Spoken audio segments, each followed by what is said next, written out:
Lidi Podcast. Sama kita sudah ada narasumber Mas Agus Susilo. Kalau saya di teater ini itu dari 98. 98 itu mas usia berapa itu mas? 98 itu sekitar saya waktu itu SMA umur 20. Keren, masih muda ya? Masih muda. Udah. Ada satu guru fisika, itu Pak almarhum Pak Soekarno, saya itu SMA Negeri 1 Binjai. Itu yang merubah jalan hidup. Dia bilang bahwa kau ini otak kanan sama otak kirimu seimbang. Kalau kau di kesenian juga bisa jenis juga. Waktu itu belum kenal teater itu apa,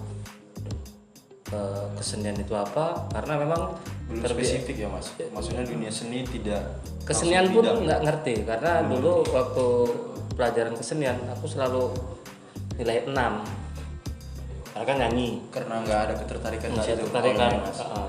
Nyanyi itu nggak pernah hafal lagu, udah gitu yang tahunya cuma lagu Potong Bebek Angsa. Nah, itu kalau lagu-lagu lainnya itu nggak pernah selesai, nggak pernah hafal. Itu Mas nyanyi Potong Bebek Angsa gitu di sekolah? Kalau nyanyi itulah dia, karena memang nggak ngerti. Wah patut, dapat nilai 6. Wajar sih. Nilai 6. Kebetulan ketika itu ada lomba napak tilas puisi di USU. Jadi saya waktu itu ikut, cobalah. Karena kan dicari siapa yang mau ikut. Nggak pernah belajar baca puisi. Belum pernah belajar Belum pernah ini. Saya mau orang baca puisi. Waktu di lomba itu kan, oh gini baca puisi. Oh, gini. Malah dapat juara tuh. Itu Mas buat puisinya sendiri? Ada atau puisi dari ada mereka puisi? panitia, dapat juara 1. Wah, kok bisa gue ya? Kemudian nengok orang main drama, oh begini main drama. Praktekkan di sekolah, banyak yang suka, makin semangat buat begini. Kenal sama Mevil Zaya Eka Putra, itu muridnya Mas Aryo Suharyanto Sastrosuitnyo, yang dia basic teaternya itu adalah meta teater. Disitulah mulai menggeluti teater, dan makin lama makin kecemplung. Kau kecemplung? Makin tenggelam. Kecemplung. Terakhir di kelas 3 yang seharusnya sudah diproyeksikan saya memilih jurusan IPA, saya ubah total jadi IPS kemarin itu. Kita waktu itu udah IPA sama IPS. Dengan munculnya kepekaan bakat terpendam tadi ya Mas? Pendam itu kan, oh betul, rupanya aku suka di sini. Nah, ketika ngambil jalur kesenian, setelah itu saya menemukan ini, saya ubah. Di waktu SMA itu saya dapat, kalau dulu di zaman 98 kami itu masuk perguruan tinggi negeri tanpa testing, saya dapat 3 pilihan, itu UGM, UI sama USU. Nggak mau, Mantap juga itu. terus mantap. Jadi Karena milih mana Mas? saya milih isi. Berarti ada 3 pilihan. Yang pertama, yang kedua, yang ketiga. Tapi Mas Agus memilih Yang pilihan keempat. Bikin pilihan keempat. Itu seniman. Bertambah pilihan itu Mas. Iya. Ya. Karena nggak ada isi, saya nggak kuliah, nggak mau UGM, nggak mau UI, nggak mau USU. Terakhir bermain saya otodidak, jadi mencari sendiri. Jadi proses belajar saya itu mengamati, membaca, mendengar, kemudian di sini saya aduk amatan saya, bacaan saya, sama apa yang saya dengar saya aduk jadi satu, kemudian menghasilkan hal-hal yang mungkin di luar jalur teater itu sendiri. Jadi proses saya itu selalu tadi itu pilihan keempat, walaupun ada 3 pilihan saya milih yang keempat. Itu Opsi sendiri ya Mas? Itu intuisi seorang seniman itu ya Mas? satu ya, karena dulu kita coba proses belajar saya itu kan otodidak. Jadi di Sumatera Utara ini saya tidak punya guru teater yang betul-betul guru. pada saat itu zaman Iya. ya keterbatasan sangat sulit ya mas, kayak sekarang kan gampang kita lihat YouTube atau video. Jadi tutorial. saya mencarinya itu membaca beberapa literasi, mengamati, kemudian mendengar. Untuk itu saya kadang-kadang bisa sampai 6 bulanan, 8 bulanan itu di Taman Budaya nggak pulang-pulang gitu. Masa seperti itu. Untuk mencari sumber itu dari mana. Nah, kemudian di tahun 2005 setelah saya masuk kampus, waktu itu terakhir saya masuk kampus di Stikri. Kenapa Stikri? Dapat informasi dari Bang Thompson AS waktu di USUD, ada satu kampus yang kelompok teaternya keren. Karena itu ada komunitas teater di sini gitu Nah, ya, mas. Jadi karena- mas tertarik bukan karena kampusnya, Bukan. tapi karena ada komunitas yang komunitas hidup di teater. situ. Nah, jadi saya masuk situ, kemudian saya pilih teater. Situ Lentera di Stikri. Di 2004 mulailah saya buat karya sendiri, itu judulnya Garis Tangan Republik. Waktu itu pemilu itu mendekati pemilu. Itu apa tuh mas? Itu mengkritik enggak teater itu Teater, ya? mengkritik tentang pilihan-pilihan partai kan dulu kan kita pakai angka-angka. Jadi teringat dengan RR ini kita kayak berjudi nih, kayak main Judi ya, iya. Menggantungkan nasib Iya. atau menggantungkan nasib sama pemimpin tadi Iya, ya, mas? itu waktu itu Keren.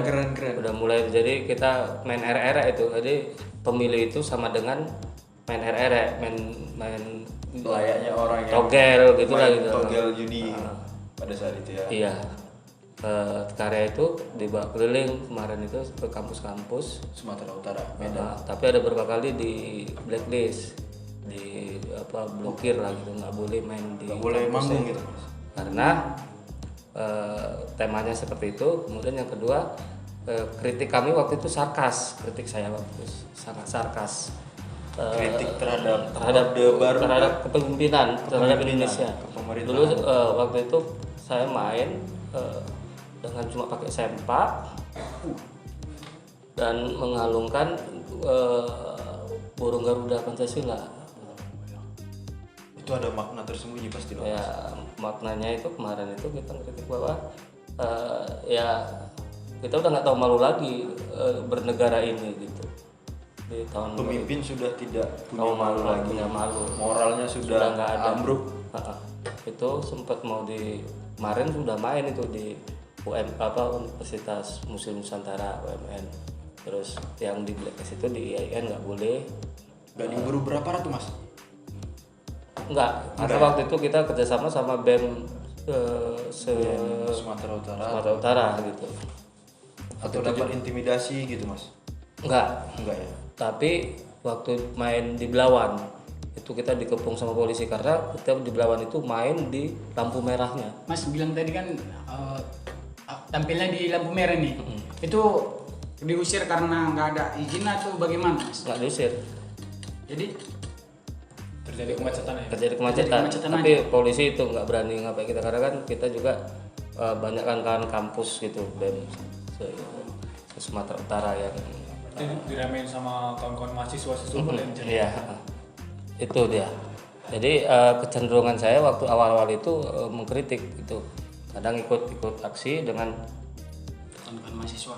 mahasiswa, barisan terdepan saya gitu. Jadi biasa ngadepi ratusan polisi apa gitu. Karena kemarin di waktu aksi kami itu ada mau coba mengubah paradigma yang anarkis jadi lebih ke budaya gitu.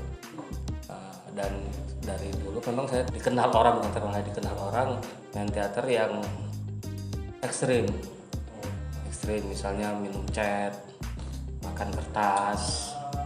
Itu memang maksudnya dalam seni teater itu seperti itu ya mas? Ada dia namanya teater kejam gitu. Teater kejam ya. Tapi aku pernah dengar juga soal Mas Agus ini pernah makan apa? Coro, kecoa itu itu. di Kecoa. Iya, makan beneran itu mas. ada tekniknya. Ada. Itu demi apa mas? Demi sketsa atau Enggak, itu alur? waktu itu judulnya Coro itu karya Coro. Putu Wijaya. Putu Wijaya. Itu dibuat ketika masa Orde Baru, ketika Tempo dicekal karena pemberitaan kan. Media Tempo dicekal karena pemberitaan. Kemudian Putu Wijaya membuat monolog judulnya Coro yang itu menggambarkan bahwa rakyat itu seperti coro. Why mas? Kenapa? Ya, dipijak-pijak di apa tapi tetap hidup. Oh, Semakin coro itu dipijak, semakin banyak nanti yang keluar gitu. Berdatangan. Nah itu tahun 2010 aku main, aku melihat kondisi di Orde Baru dengan di reformasi itu karena kan generasi yang di ujung reformasi itu, di masa reformasi aku SMA. masa reformasi Aku SMA dan banyak dulu di SMA juga karya-karyaku itu karya-karya kritik-kritik sosial pemerintah gitu. Kemudian aku juga ada ikut diskusi-diskusi kelompok-kelompok komunitas yang kanan habis kiri habis gitu. Semua masuk Ya, mas, karena kanan habis, memang kiri jiwa habis. seni itu ya. Penjiwa seni juga itu kemarin itu memang cita-cita kita bagaimana membuat sebuah revolusi gitu di Indonesia. Sesuai dengan keadaan ya mas. Jadi pas 2010 itu juga kalau Putu Wijaya menggambarkan rakyat itu dipijak-pijak, maka saya waktu itu membuat karyanya si Putu Wijaya itu jadi lebih ekstrim. Iya itu sampai dimakan itu mas. Itu Bukan hanya dipijak, tapi dimakan gitu. berarti mas memposisikan sebagai rejim. Gitu. Jadi itu kan di tahun-tahun reformasi itu kan banyak yang dibungkam, banyak yang banyak pengkhianatan Berarti makanannya lebih sadis itu ya mas. Bukan hanya dipijak lagi tapi dimakan. Jadi itu saya kumpulkan coro, kami mainnya kan di Solo. Saya kumpulkan coro dari Medan, Jakarta, dari Jogja, dari Solo. 4 karakter coro ini nampak sesuai dengan manusianya. Coro Medan itu kasar-kasar, besar ya, bandal ya mas. Jakarta juga ternyata lebih kasar dan Lebih kasar lagi. balap. Jogja lembut dia bentuk coronya, halus. Solo lebih halus lagi, lebih lembut. Sambil minum boleh juga mas. Boleh. Kalau yang makan minum ya. Jadi itu. Nah, di 2005 balik lagi aku buat teater Rumah Mata. Teater Rumah Mata karya pertama itu Metamorfosa Darah Aurat. Itu kisah bagaimana seorang perempuan gitu, posisi perempuan di struktur sosial, di kelas sosial, perempuan diposisikan bagaimana gitu. Itu karya pertama. Kemudian karya yang kedua yaitu ini Pohon Tanpa Daun. Pohon itu Cuma boleh itu mas. itu menceritakan tentang seorang bekas mantan panglima perang yang sudah sudah mengalami kondisi pailit lah, bangkrut secara raga, secara jiwa, dan istrinya meninggal tapi dia nggak mau menguburkan istrinya tetap didudukkan di situ. Itu menggambarkan tentang bagaimana situasi negeri ini yang seperti pohon tanpa daun, hidup sogan mati tak mau gitu. Sogan mati tak mau. Itu terinspirasi dengan satu pohon saya lihat di Taman Budaya waktu itu tumbuh dengan gagah, cabang-cabangnya panjang-panjang, besar, tapi nggak ada daunnya menjelang kematian. Itu Berarti kan bisa dibilang mas ini udah lama kali nih menggeluti di bidang teater nih mas. Jadi kenapa mas sampai hari ini masih betah untuk menggeluti di bidang teater konsisten kira-kira. Maksudnya kalau saya apa gini. boleh kalau misalnya kayak pengusaha kan usahanya lancar gitu. Kira-kira apakah karena menghasilkan duit yang cukup banyak makanya bisa menghidupi keluarga dari teater ini makanya mas ini bertahan kan gitu? enggak, kalau aku memang dari SMA dulu ketika aku meninggalkan dunia ekses, dulu aku cita-cita aku itu jadi ilmuwan. Jumpa ketekan sama teater, ini langsung jatuh cinta sama teater dan langsung Bismillah, hidup matiku di teater. Masuk bareng itu ya mas. Masuk bareng itu. Hidup mati di teater. Jadi kuliah pun itu kan jurnalistik aku. Jurnalistik. Aku di Stikpe itu ngambil jurusannya program studinya jurnalistik. Ketemu sebetulnya teori-teori sama ilmu komunikasi ini ke teater. Jadi banyak terakhir walaupun aku nggak mau mendalami jurnalistik, tapi ilmu-ilmu di jurnalistik di komunikasi itu aku gunakan ketika membangun teater gitu. Jadi perpaduan komunikasi, gerakan-gerakan dulu. Saya memang nggak ikut gerakan di komunitas, misalnya di partai, di ormas, enggak. Tapi saya itu tadi, saya nggak mau ada 3 pilihan, nggak mau antara satu ini, pilihan satu, Pilihan sendiri. Saya selalu bikin pilihan sendiri. Opsi sendiri. Kayak Tan Malaka ya kan. Saya selalu membuat Ada pilihan idealisme tersendiri. Menarik juga ya kan pembahasan kita tadi. Ada satu pertanyaan yang belum kita tanyakan karena Mas ini tadi menjelaskan bahwasanya dia belajar otodidak, kita bilang kan Mas. Kira-kira siapa sih tokoh dalam seniman ataupun yang Mas kagumi lah yang menginspirasi Mas sampai bisa sekarang ini? Jujur aku terinspirasi sama yang dibuat sama Rendra, W.S. Rendra. Inspirasi dengan gerakan yang dibikin sama W.S. Rendra. Kan kemarin ini Mas ini sutradarai film Dari Tongging Turun ke Hati. Tongging Turun ke Dari Hati. Tongging Turun ke Hati. Kemudian kan tadi aku dengar Mas bilang Lupa Tempus. Kan kemarin kalau Periksi 22 ini kan memang asli orang-orangnya, pemain-pemainnya itu orang lokal semua. Nah, kemudian di Guru Patimpus ini gimana nih Mas? Dari Lokal. pengalaman Mas ini. Harus lokal juga, Mas. Harus lokal. Karena Makanya lokal kita bisa ya, Mas? ada rencana kita akan membuat semacam workshop teater dan juga pertunjukan teater di 21 kecamatan di Medan. Roadshow tuh, Mas. So, jadi kita pengen sih dari setiap kecamatan, 21 kecamatan di Medan itu bisa kita ambil 3 atau 4 orang Penjaringan juga itu ya, Mas. penjaringan, 3 atau 4 orang dari 21 kecamatan ini. Kalau dikalikan 21 kan misalnya 3 kali 21 itu udah sampai 63 orang. Karena ini kita Jadi tim. ini kan film asal gitu, banyak orang, banyak talent yang bisa kita libatkan. Anak-anak muda sekarang ini kan sudah rajin main-main TikTok, nonton TikTok gitu kan. Tapi belum tentu semua informasi itu sampai, Mas. Nah, selagi kita masih berbincang-bincang kayak gini, Mas punya kesempatan untuk mengajak kawan-kawan orang Medan khususnya atau Sumatera Utara. Persiapkan diri ya. Iya, supaya mempersiapkan diri. Siapa tahu ada yang kayak Mas bilang sore tadi, dia. Iya, punya bakat pendam ya kan. Ya, kawan-kawan di Tapi sambil Medan- minum, Mas, sambil Iya, minum, Mas. kawan-kawan di Medan bisa sebelum kita nanti menjaring Penjaringan atau roadshow itu ya, Mas. Membentuk tim menjaring talent-talent talent-talent. untuk di bagian aktor dan aktrisnya, kawan-kawan bisa sebetulnya untuk memperdalam dunia peran itu.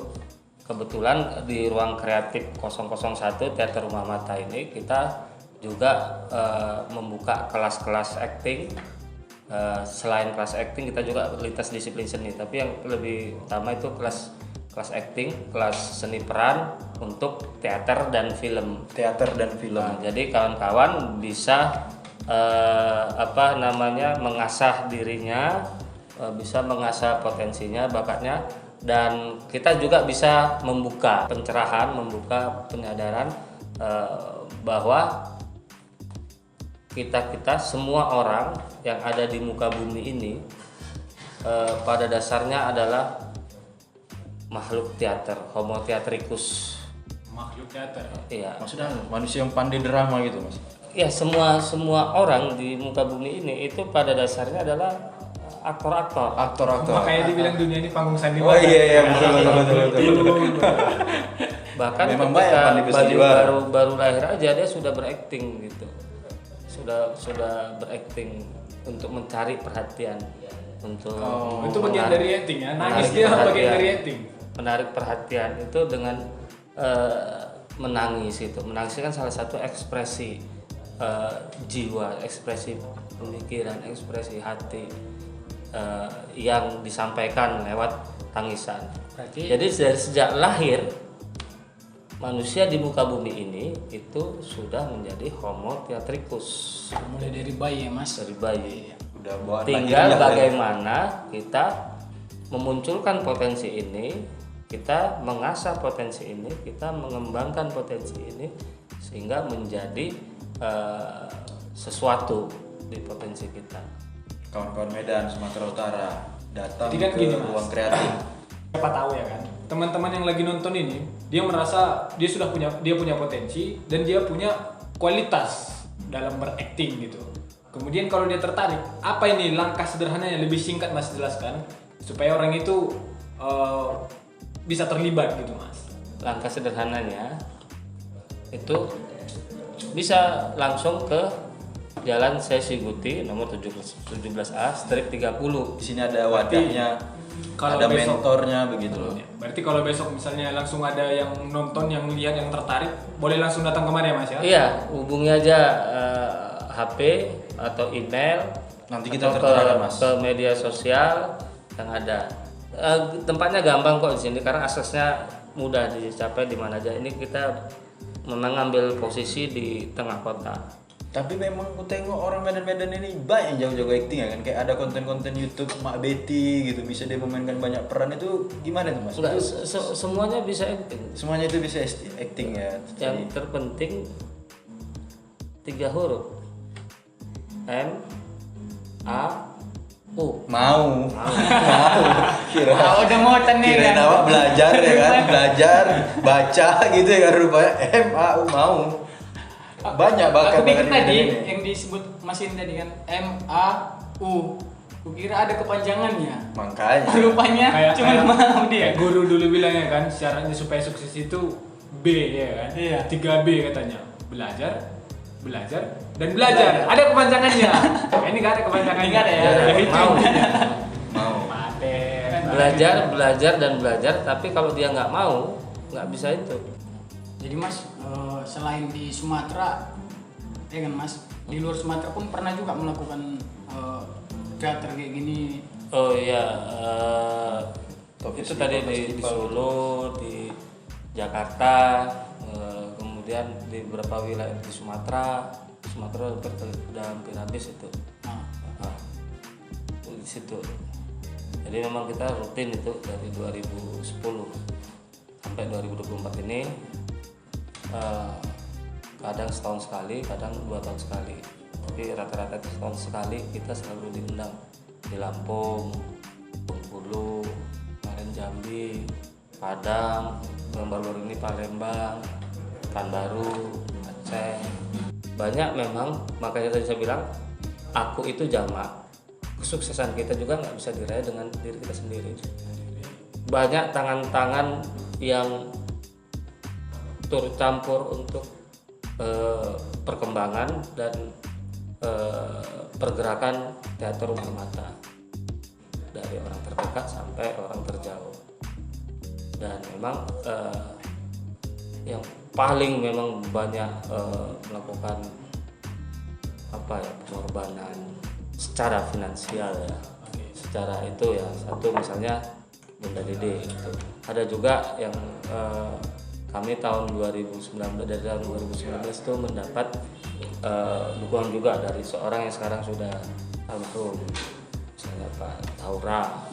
Kemudian ada juga kita juga dapat dukungan dari beberapa orang, banyaklah, Sajak Tandin juga itu selalu. Jadi aku nggak bisa bilang bahwa teater rumah mata ini misalnya bisa tegak seperti ini, punya ruang kreatif seperti ini karena aku tidak, tapi karena banyak orang, banyak pihak, banyak support, baik itu secara langsung maupun tidak langsung ya. Dan orang-orang terdekat kita, orang-orang yang selama ini berjibaku, yang siap menjadi bumper garda terdepan sehingga terbentuknya ruang kreatif ini. Dan di ruang kreatif ini di 2 tahun ini itu ada beberapa program yang kita sudah canangkan. program untuk pendidikan pelatihan, program untuk penciptaan karya, program untuk riset dan penelitian, program untuk percetakan, program untuk media dan film. Tuh. Di sini sudah ada. Dan kenapa tadi ruang kreatif ini bisa menjadi pusat, bisa menjadi tempat untuk kawan-kawan yang punya potensi, bukan hanya di dunia peran saja gitu, tapi di seluruh lini, terutama disiplin-disiplin seni. Kita juga sudah punya mentor di sini di animasi dan AI. Sudah ada mentornya. Yang mau belajar itu bisa juga ke Teater Rumah Mata. Yang ingin belajar film juga sudah ada mentornya. Yang ingin belajar tari, fotografi, kemudian pantomim, kemudian musik tradisi, itu sudah ada mentornya. Dan yang seni rupa mau belajar melukis, mau mengembangkan potensinya di seni rupa, itu juga sudah ada mentornya. Jadi benar-benar ruang kreatif banget lah ini ya. Ruang kreatif kali. Dan kita seperti cita-cita Rumah Mata itu gimana kita berangkatnya dari kearifan lokal, dari nilai-nilai yang ada di wilayah Nusantara. Nah sekarang ini fokus kita tuh memang di wilayah hulu hilir Sumatera, pantai timur, pegunungan, dan nanti akan turun lagi ke pantai barat. Jadi lanskap Sumatera ini akan kita gali dalam bentuk karya-karya di kesenian sama teater. Tadi kan masih cerita agak enaknya nih ya kan.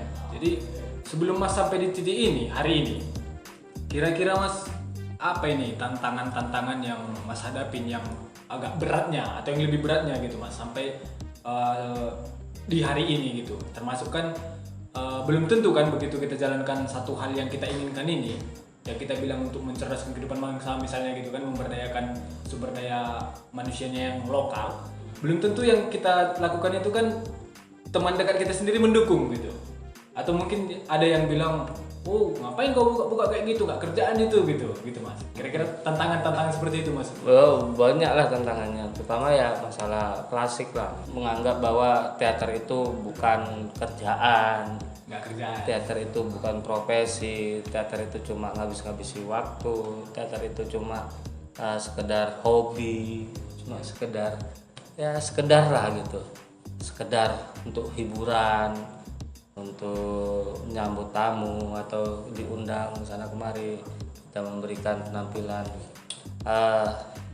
Kita nggak berada di wilayah situ, kita bergeraknya hendak menjadikan teater itu sebagai garda terdepan pembangunan di Indonesia.